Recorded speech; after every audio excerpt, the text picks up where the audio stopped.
말씀은 구약 성경 느헤미야 6장 1절로 16절까지 말씀입니다.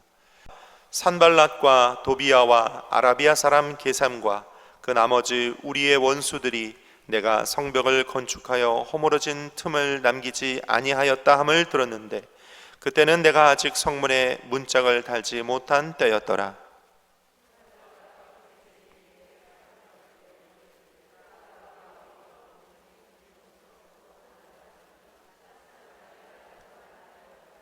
내가 곧 그들에게 사자들을 보내어 이르기를 내가 이제 큰 역사를 하니 내려가지 못하겠노라. 어찌하여 역사를 중지하게 하고 너희에게로 내려가겠느냐 하매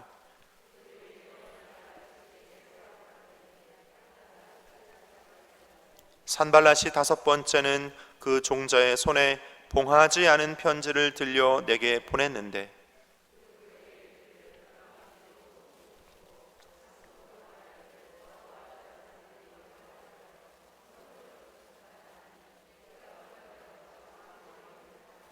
또 내가 선지자를 세워 예루살렘에서 너를 들어 선전하기를 유다의 왕이 있다 하게 하였으니 지금 이 말이 왕에게 들릴지라. 그런즉 너는 이제 오라 함께 의논하자 하였기로.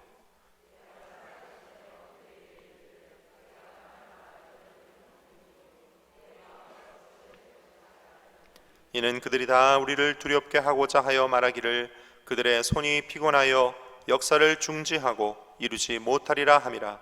이제 내 손을 힘있게 하옵소서 하였노라.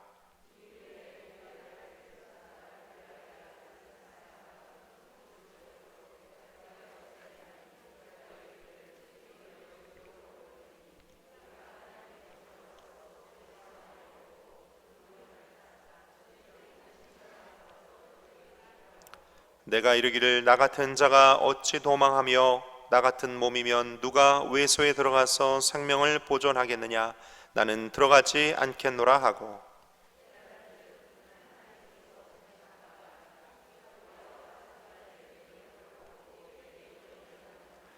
그들이 뇌물을 준 까닭은 나를 두렵게 하고 이렇게 함으로 범죄하게 하고 악한 말을 지어 나를 비방하려 함이었느니라.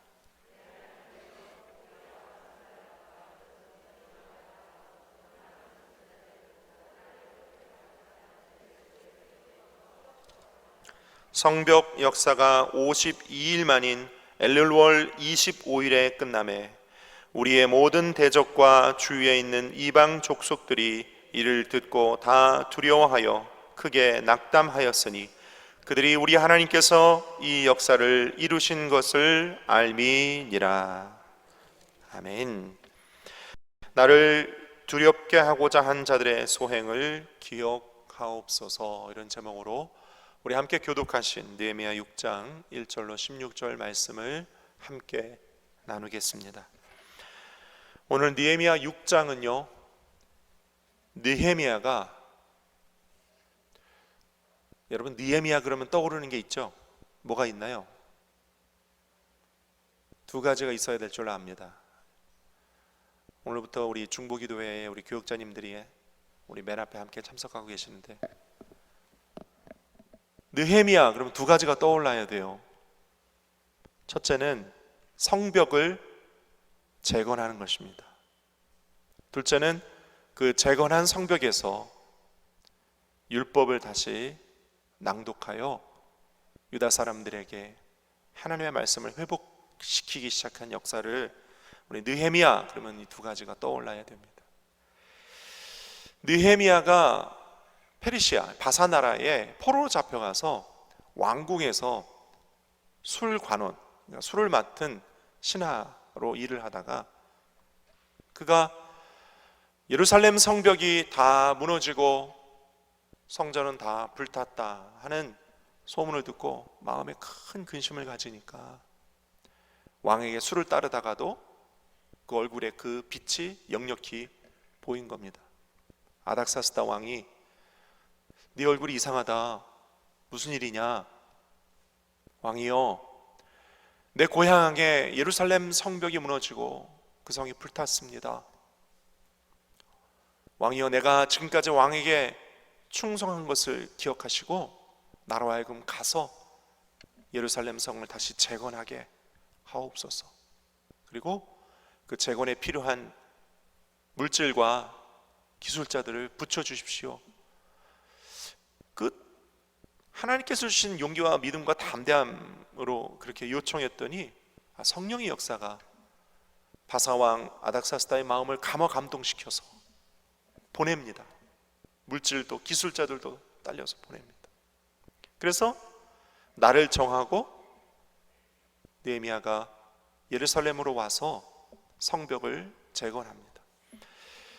오늘 저와 여러분이 함께 교독한 이 6장은 그 성벽을 거의 다 재건하고 마지막 문을 닫는 단계였습니다.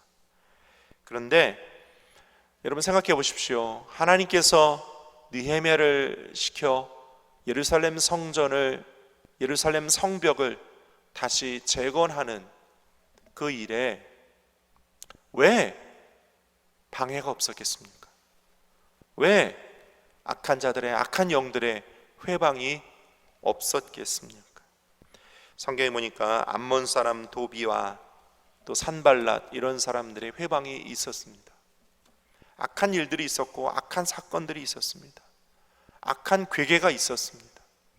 심지어는 살해 협박도 있었습니다.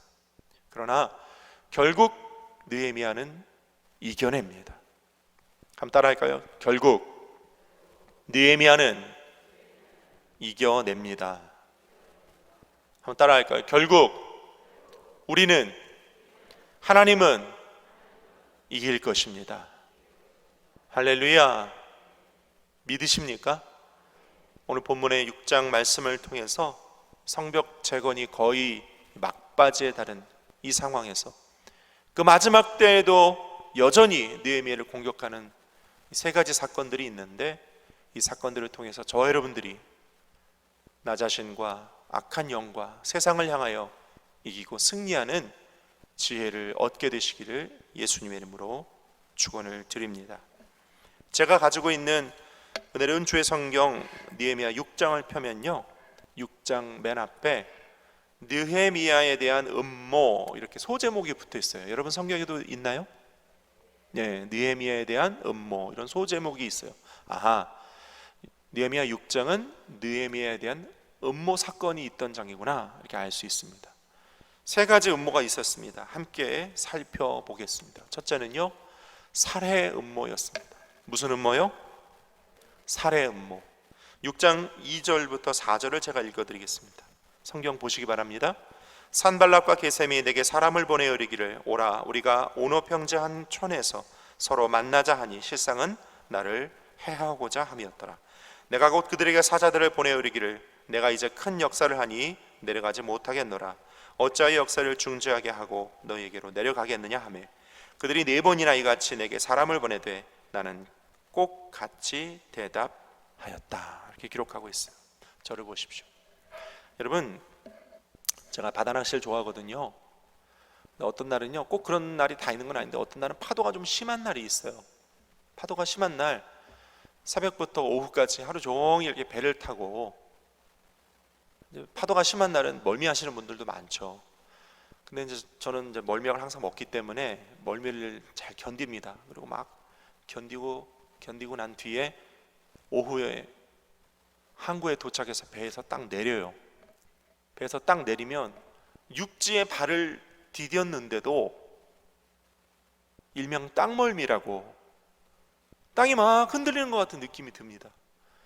그게 한 하루 정도 계속 갈 때도 있어요. 몇 시간 만에 끝날 때도 있는데 땅이 계속 움직이는 것 같은 느낌을 받아요. 왜 그럴까요? 하루 종일 배에서, 흔들리는 배에서 제 발 밑이 흔들리는 상황에 제가 익숙해진 거죠. 그래서 아무 흔들림이 없는 땅에 발을 디뎠는데도 발끝이, 발 밑이 움직이는 것 같은 느낌을 받는 거예요. 땅멀미라고. 여러분 그런 적 있으세요?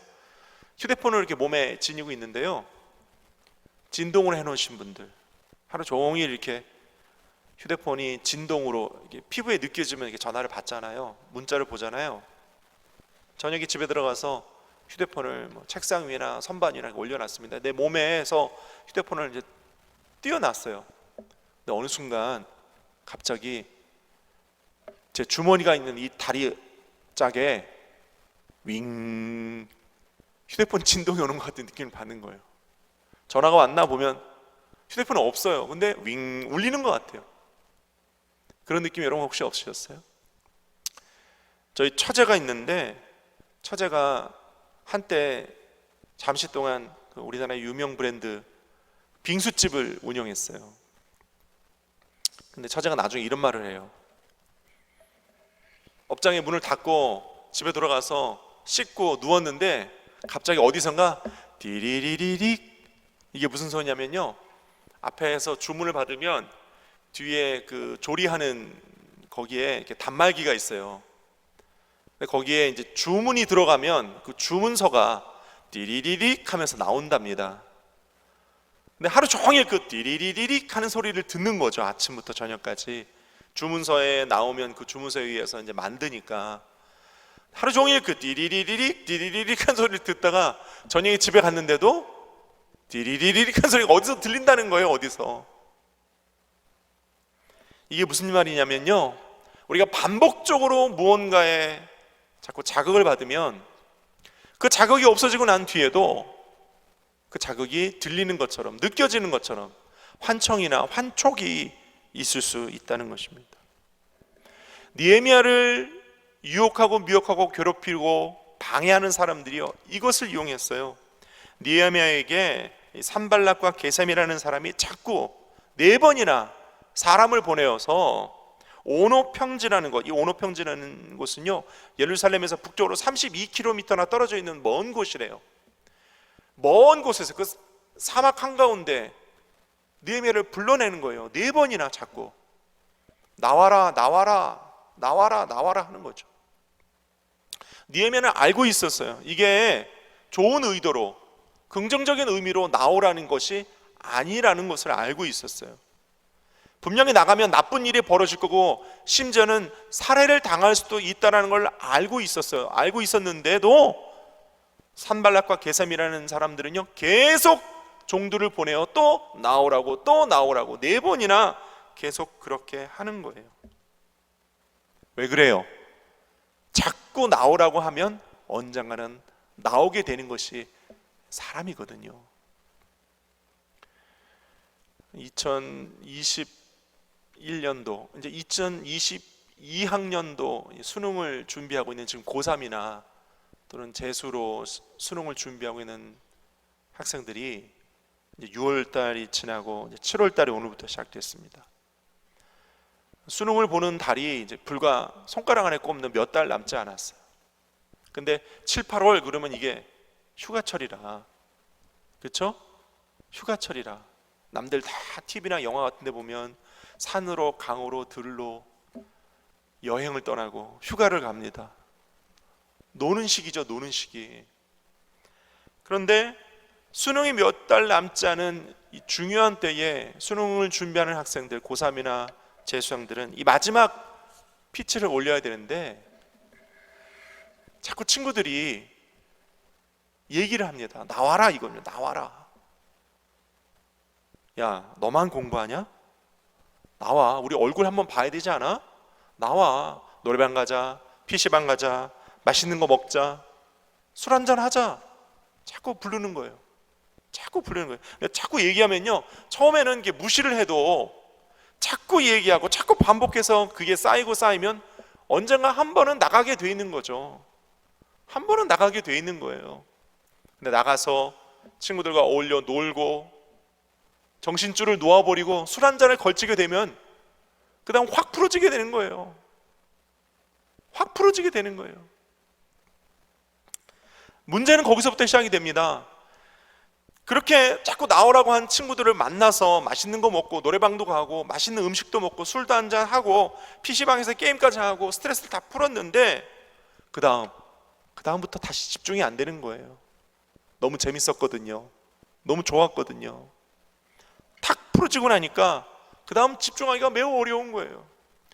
아니 여러분, 그렇게 해서 시험을 얼마 남지 않는 이 상황에서 만약 마지막 집중을, 마지막 피칭을 못 올려서 시험 결과가 내가 원하는 만큼 나오지 않았다고 칩시다. 내가 반수를 해서 더 좋은 학교를 가려고 했는데 원하는 만큼의 성적을 달성을 못했어요. 이루지 못했어요. 원하는 학교를 가지 못했어요. 그러면 그 나오라고 한 그 친구들이, 놀자고 한 그 친구들이 내가 수능 성적 잘 못 나오고 원하는 대학 못 간 거 책임져 줍니까?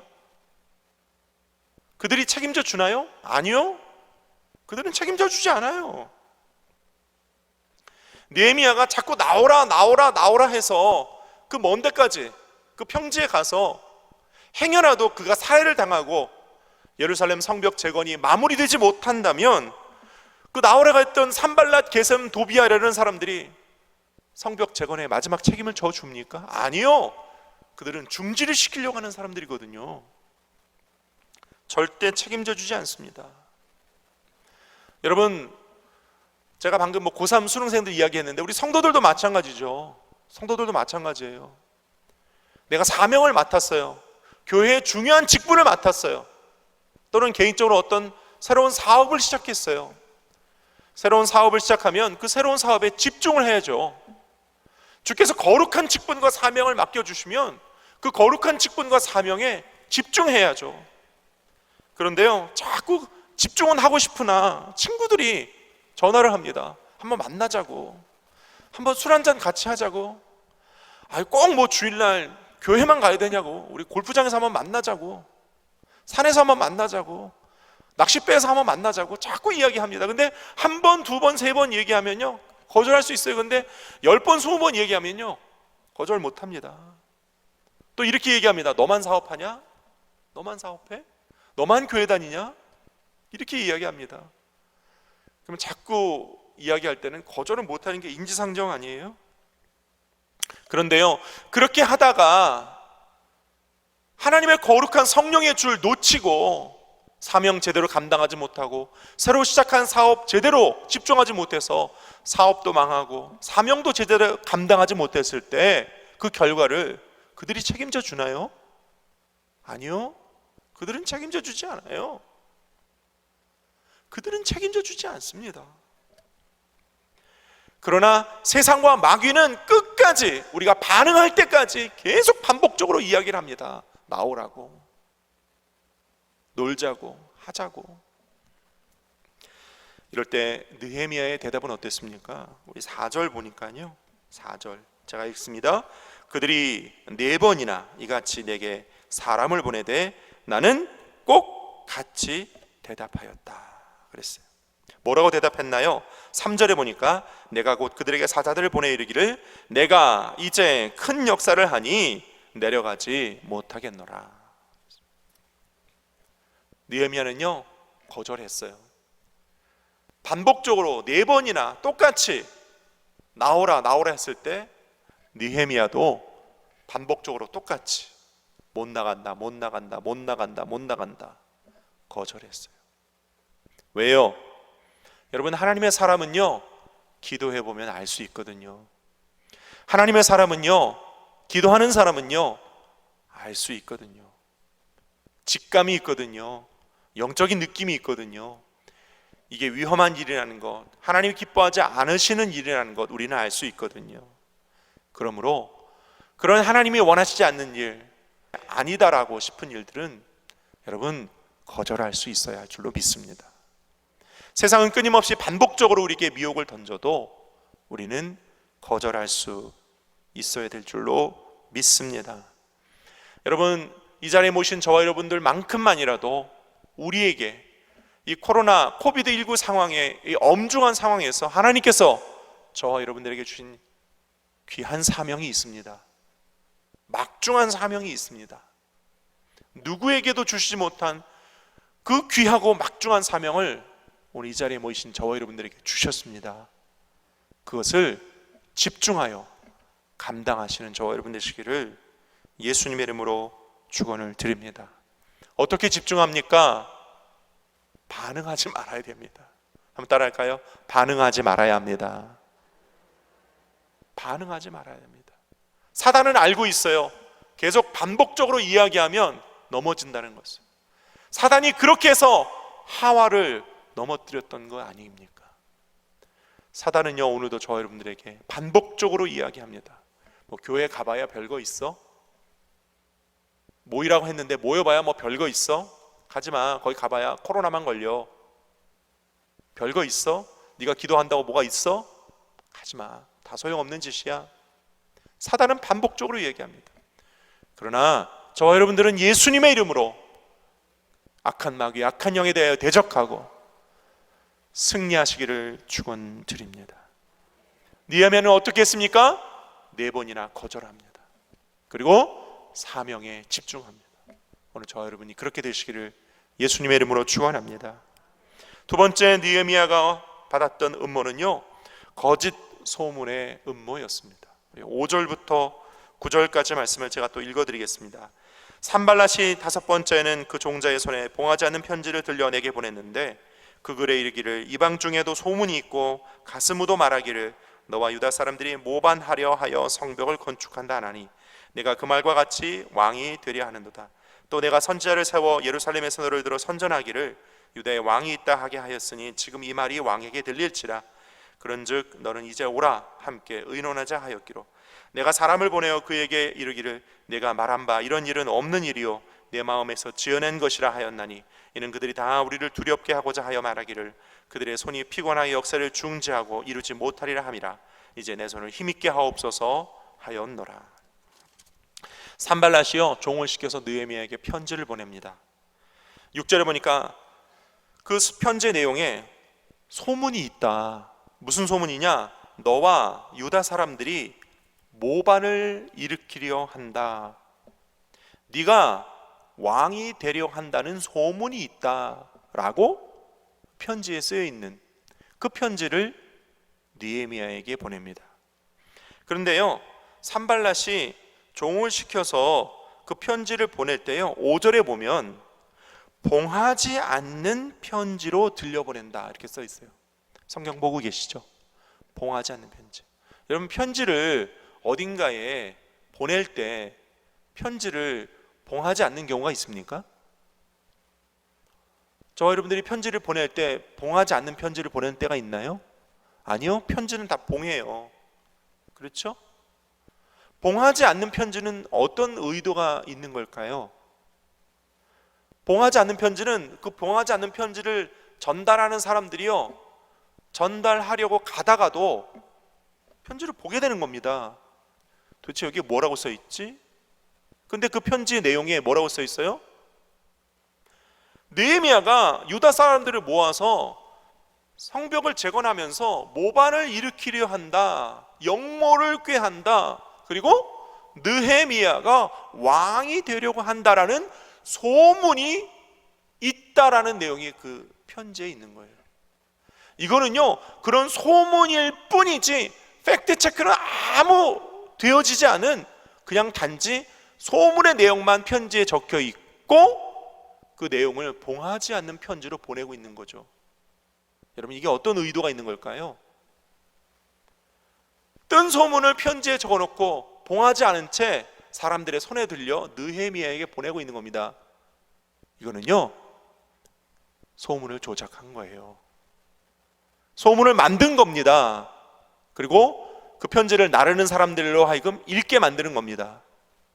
읽게 만들고 그 소문이 퍼뜨려지기를 원하는 거예요. 여러분, 생각해 보세요. 느헤미야가 왕의 술 맡은 신하였는데 예루살렘 성전을 재건하러 보냈다더니 이놈이 예루살렘 성전을 짓다 말고 모반을 일으켜 왕이 되려 해 하는 소문이 왕의 귀에까지 들어가면 느헤미야는 어떻게 되겠습니까? 죽음을 면하지 못하겠죠. 그런데 편지의 내용에 보면 그렇게 한다라는 소문까지만, 이건 진실의 여부와 상관없는 거예요. 그냥 소문인 거예요. 그리고 더한 소문은 뭐냐면 이 소문이 왕의 귀에 들어가려고 한다라는 거예요. 그마저도 소문이에요. 그것도 소문이에요. 조작된 소문, 거짓 소문인 거죠. 여러분, 이런 기법은요, 고대 시대 때부터 지금까지도 이용되고 있어요. 팩트 체크 없는 뜬 소문을 퍼뜨리는 거죠. 아님 말고 이런 뜻이죠. 아님 말고식인 거죠. 무슨 인터넷이나 언론이나 유튜브나 이런 데 보시면요, 아님 말고식의 이야기들은 얼마나 많은지 몰라요. 정치가 그걸 이용하죠. 그렇죠? 주가를 조작하는 사람들이 그걸 이용하죠. 그렇죠? 누군가를 공격하려고 또는 재판을 뒤집으려고 하는 사람들이 그런 걸 이용하잖아요. 소문 조작. 여러분, 교회 안에서도 이런 일이 있지 않나요? 교회 안에서도 어떤 한 사람의, 한 개인의, 어떤 한 교역자의 뜬 소문이 돌아요. 팩트 체크는 전혀 되어 있지 않았어요. 그런데 그 소문이요, 그 한 사람을, 그 한 재직을, 그 한 교역자를 완전히 명예를 실추시키고 나쁜 사람으로 만들죠. 여러분, 교회 안에서는 이런 일은 없어야 됩니다. 이건 하나님 앞에서 중대한 범죄예요. 여러분, 하나님은 거짓을 미워하세요. 믿으시면 아멘. 잠언 6장 16절 17절 제가 읽어드릴게요. 야훼께서 미워하시는 것 곧 그의 마음이 싫어하시는 것이 6, 7가지니 곧 교만한 눈과 거짓된 혀와 무죄한 자의 피를 흘리는 손과 악한 계교를 꾀하는 마음과 빨리 악으로 달려가는 발과 거짓을 말하는 망령된 증인과 및 형제 사이를 이간하는 자니라. 보세요. 거짓된 혀, 무죄한 자의 피를 흘리는 손, 악한 계교, 거짓을 말하는 망령된 증인, 형제 사이를 이간하는, 이거 다 거짓에서 파생된 파생상품이에요. 거짓에서 파생된 거예요. 여러분, 하나님은 진실로 거짓을 미워하십니다. 하나님은 진실로 거짓을 미워하세요. 우리 꼭 기억해야 합니다. 느헤미야는 거짓 소문을 조작하려는 이 노골적인 의도, 근거 없는 소문에 대하여 느헤미야는 결코 타협하지 않습니다. 타협하지 않아요. 8절에 보니까 네가 말한 바 이런 일은 없는 일이요 네 마음에서 지어낸 것이다 라고 일축해버리고 맙니다. 여러분, 거짓과 실제가 있을 때 여러분 단호히 거짓을 배격하고 실제와 진실에 근거하는 삶을 사시기를 예수님의 이름으로 축원드립니다. 우리 믿는 사람들은요, 소문에 주의해야 돼요. 소문. 믿는 사람들은 소문을 들으면 두 가지 반응이 있습니다. 첫째는 소문을 퍼뜨리는 사람이 있어요. 소문을 들으면 한 사람한테 들었는데 10사람, 100사람한테 퍼뜨리는 사람이 있습니다. 또 한 부류는요, 소문을 들으면요, 그 소문에 대한 진실을 따지고 진실이 아닌 거짓은 단호히 배격해야 합니다. 여러분, 어떤 사람이 되시겠습니까? 소문을 퍼뜨리는 사람이 되겠습니까? 아니면 진실만을 가지고 기도하는 사람이 되겠습니까? 오늘 저와 여러분들이 다 소문을 퍼뜨리는 사람이 되지 말기를 부탁드립니다. 말기를 부탁드립니다. 어떤 목사님이요, 그 교회는요, 소문 실명제라는 걸 한대요. 소문 실명제. 모여서 회의를 하거나 중요한 일을 의논할 때 누구도 어떤 사람이 어떤 소문이 있다고 하던데 이런 이야기를 하면 그 소문에 관하여 누구한테 들었는지, 그 소문의 진실이 언제 어디서 어떻게 무엇 때문에 일어났는지를 명백히 이야기하지 않으면 그런 뜬 소문은 절대 받아들이거나 채택하지 않는다라는 소문 실명제를 한대요. 여러분도 그러시기를 바랍니다. 삶의 진실과 내면의 정직을 가지고 살 때 우리 그리스도인들은 능력이 있어요. 한번 따라할까요? 삶의 진실과 내면의 정직이 능력을 가져온다. 여러분, 잊지 마세요. 진실과 정직에 근거하여 사시기를 예수님의 이름으로 축원드립니다. 악한 마귀가 그것을 이용하고 있잖아요. 토미 텐이라는 유명한 사람이 쓴 책에 보니까 이렇게 얘기해요. 마귀는 사실은 도마뱀인데 이 도마뱀의 발이 없었을 때 하나님께서 발을 띄워버린 게 뱀 아니에요? 사실은 마귀는 도마뱀인데 나중에 요한계시록에서 자기 자신을 용이라고 뻥튀기라고 있는 거예요. 그러나 마귀는 사실 원래 도마뱀이에요. 뱀이에요. 자기를 용이라고 뻥튀기를 하고 있어요. 그러나 예수님을 보세요. 예수님은요, 진실로 유다의 사자예요. 할렐루야. 유다의 사자이신 그분이 우리에게 오실 때는 어린 순한 양으로 오셨어요. 할렐루야. 이게 팩트고 이게 진실입니다. 여러분, 소문에 흔들리는 저와 여러분 되지 말기를 예수님의 이름으로 축원을 드립니다. 그러면 여러분은 주위에 소문을 막 퍼뜨리는 사람, 자기 자신을 과대 포장하는 사람, 이런 사람은 경계해야 돼요. 그런 사람 멀리 하시기를 예수님의 이름으로 축원드립니다. 세 번째로 느헤미야가 받았던 음모는요, 영적인 음모예요. 한번 따라할까요? 영적인 음모.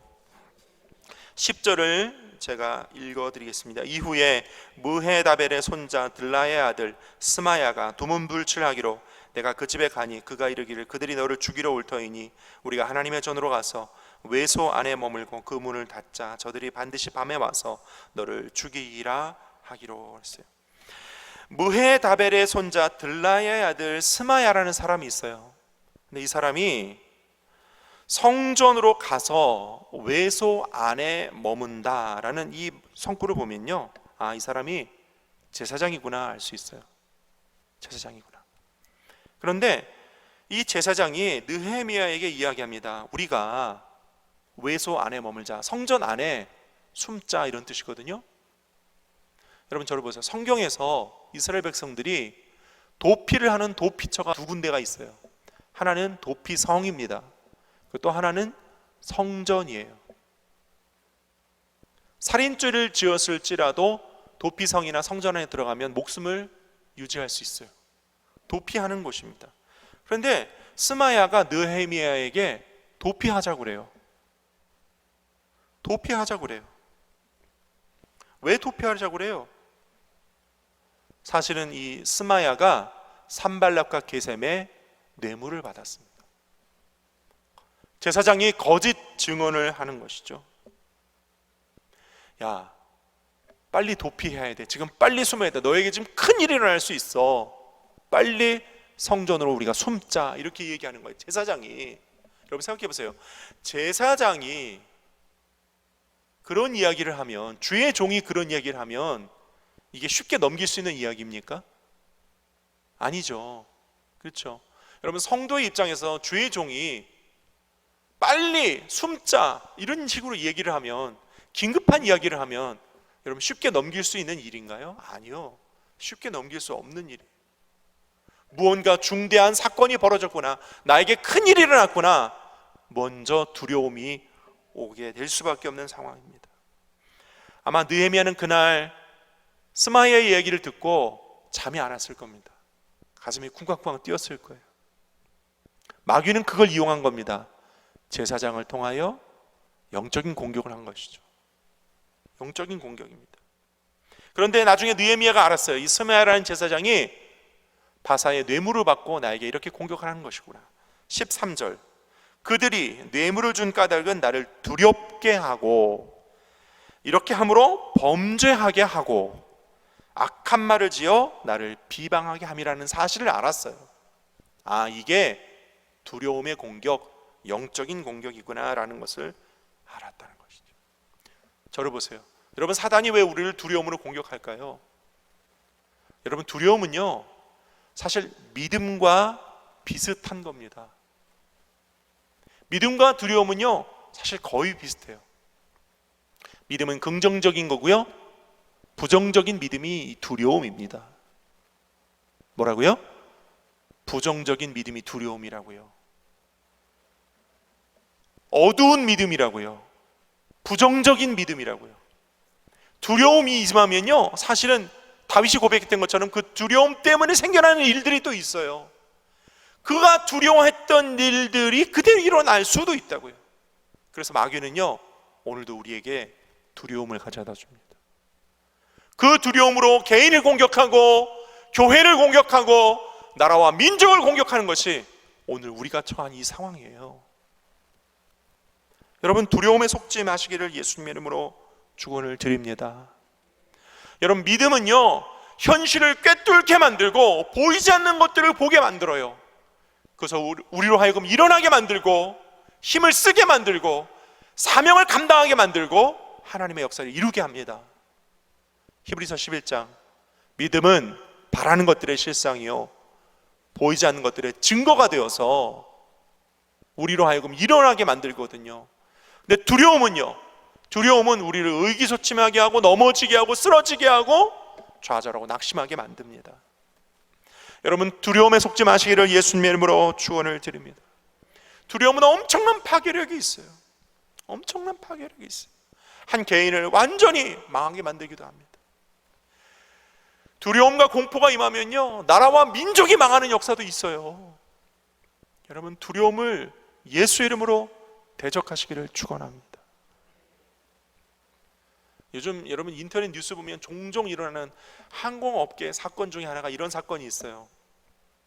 종종 일어납니다. 심심하면 일어나는 일들이에요. 비행기가요 이제 승객 여러분 우리 비행기 곧 출발하겠습니다라고 문을 쾅 닫아요. 그리고 윙 하면서 이제 제트 엔진의 소음이 확 올라갑니다. 윙 하는데 갑자기 어떤 승객이 잠깐만요 하면서 벌떡 일어나요. 저 내릴 거예요 막 이래요. 비행기 문 닫고 이미 비행기 움직이고 있는데 잠깐만요 저 내릴 거예요. 손님 왜 그러세요? 저 두려워서 못하겠어요. 내려야 돼요. 비행기 안에서 막 소동을 피웁니다. 그럼 비행기가 어떻게 돼요? 다시 돌아오죠. 중국에서는요 몇 번 있었던 일이에요. 그런 승객이요 비상구를 열어요. 또 비행기가 움직이는데 비상구를 열어가지고 혼자 막 그 슬라이드 타고 막 내려와요. 인터넷 뉴스에서 그런 거 보셨죠? 왜 그럴까요? 비행 공포가 있는 사람이에요. 비행 공포. 이 비행기가 뜨면 나는 죽는다 이런 공포죠.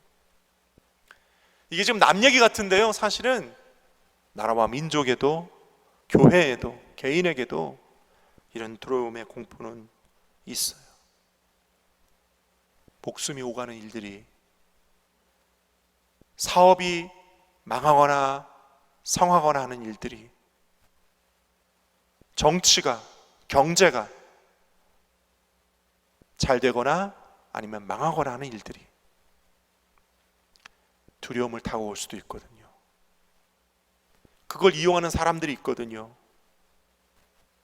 그걸 이용하는 조직이 있거든요. 두려움 때문에 꽁꽁 묶여 숨도 쉬지 못하고 있는 여러분 계십니까? 혹시 예수 그리스도 이름으로 해방받으시기를 축원합니다. 한국 교회가, 이 나라와 민족이, 온 세계가 이 두려움에서 해방되기를 기도합니다. 스마야라는 사람이 뇌물을 받아서 느헤미야에게 거짓된 영적 예언을 합니다. 너 그러다가 죽어. 너 성전 건축하다 죽어. 그럴 때 느헤미야의 반응은 어떻습니까? 11절 봅니다. 내가 이르기를 나 같은 자가 어찌 도망하며 나 같은 몸이면 누가 외소에 들어가서 생명을 보존하겠느냐? 나는 들어가지 않겠노라. 무슨 뜻입니까? 그래, 주일 하다가 죽고 말지 뭐, 이런 의미거든요. 내가 죽는다고? 그래, 주일 하다가 죽고 말지. 여러분, 사람이 죽을 각오를 하면요 오히려 담담해집니다. 그렇죠? 자살을 연구하는 연구가들이 이런 얘기를 해요. 자살을 고민하는 사람들은요 밤새 잠을 못 자고 엎치락 뒤치락 한대요. 그런데요 자살을 딱 결정하면요, 자살을 결정하는 그날 밤은요 편안한 잠을 잔대요. 그리고 그 다음날 차분하게 자신의 삶을 정리하고 차분하게 자살에 임한다고 합니다. 제가 지금 여러분에게 자살하라는 얘기, 이런 얘기 하는 거 아니에요. 자살하라 이런 얘기 하는 거 아니에요. 자살하는 사람들이 그렇다는 거예요. 마찬가지입니다. 여러분, 우리가 죽을 각오를 하면 담담해지고 차분해집니다. 내가 주일 하다가 죽고 말지 뭐. 내가 목숨을 던지면 하나님이 책임져 주시겠지. 왜 아멘이 딱 한 번밖에 없을까요? 여러분, 우리 인생에도 마찬가지예요. 우리가 우리의 사명에 목숨을 걸면 차분해지는 거죠. 담담해지는 겁니다. 그리고 묵묵히 그 사명의 길을 걸어가는 겁니다. 목숨을 걸지 않으니까, 십자가에 내 목숨을 던지지 않으니까 내가 죽을까 봐 흔들리고 요동하는 것이 우리 아닙니까? 그렇죠? 그렇지 않나요? 왜 우리가 두려움 속에 살고 있나요? 목숨 잃을까 봐, 가진 것 잃을까 봐 두려워하는 거 아니겠습니까? 여러분, 오늘 십자가 앞에 우리의 목숨마저도 내려놓기를 바랍니다. 그러면 하나님이 책임져 주시고 우리는 하나님의 사명의 길을 담담하게 걸어갈 수 있는 줄로 믿습니다. 예수님도 그러셨거든요. 예수님도 이미 목숨을 내어놓으셨기에 십자가 지고 골고다 담담히 걸어 올라가실 수 있었던 거 아니겠습니까? 저와 여러분들도 우리의 인생의 목적, 우리의 사명에 목숨을 거시기를 예수님의 이름으로 축원을 드립니다. 왜 우리 코로나 시대에 여기 모인 저와 여러분 사명자들에게 목숨 걸어야 할 사명이 왜 없겠습니까? 우리에게도 사명이 있습니다.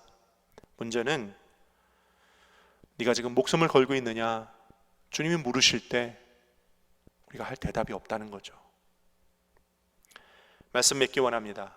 우리 그리스도인들이 느헤미야가 만난 것과 같은 상황, 음모를 만날 수 있습니다. 사라의 압박을 당할 수 있고, 거짓 소문의 압박을 당할 수 있고, 영적 두려움의 압박을 당할 수 있습니다. 그런데 이 모든 압박과 방해, 이 모든 괴계를 이길 수 있었던 것은 느헤미야가 하나님께로부터 받은 성벽 재건의 사명 때문이었습니다. 그 사명에 자신의 목숨을 던졌기 때문입니다. 그 사명에 자신의 목숨을 던지면 거짓도 두려움도 이길 수 있는 줄 믿습니다.